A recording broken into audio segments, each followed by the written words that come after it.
જુઓ મિત્રો, હું અત્યારે 5:45 વાગ્યા છે, રીલ્સ જોતી હતી, સ્ક્રોલ કરતી હતી, એવામાં જિજ્ઞેશ દાદાનો એક વિડીયો આવ્યો.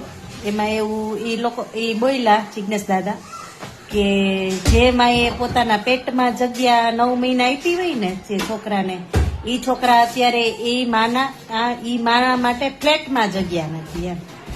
એટલે મારી બાજુમાં મારો છોકરો બેઠો, તો મેં એને હમું ખાલી આમ જોયું. તો તું શું બોલ્યો હવે? એ બોલ. મેં કીધું અમે બીજા જેવા નથી, અમે મારા દિલ સારું છે, હું તને જગ્યા આપી એમ. હા, એટલે આ ઈ બોલ્યો છે, હજી એની ઉંમર છે, આ તો હજી મારું ટેણી છે, એને કઈ ખબર નથી પડતી.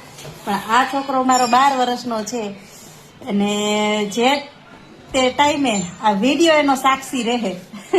એટલા માટે હું આ વિડીયો બનાવું છું કે મેં તરત જ સીધું બેક થઈ અને સીધો કેમેરો ચાલુ કરી અને વિડીયો બનાવી નાખ્યો કે આ કેમેરો જો આ વાતનો સાક્ષી રહે કે મને મારો છોકરો સાચવે છે કે નથી સાચવતો આ વાતનો. બરોબર.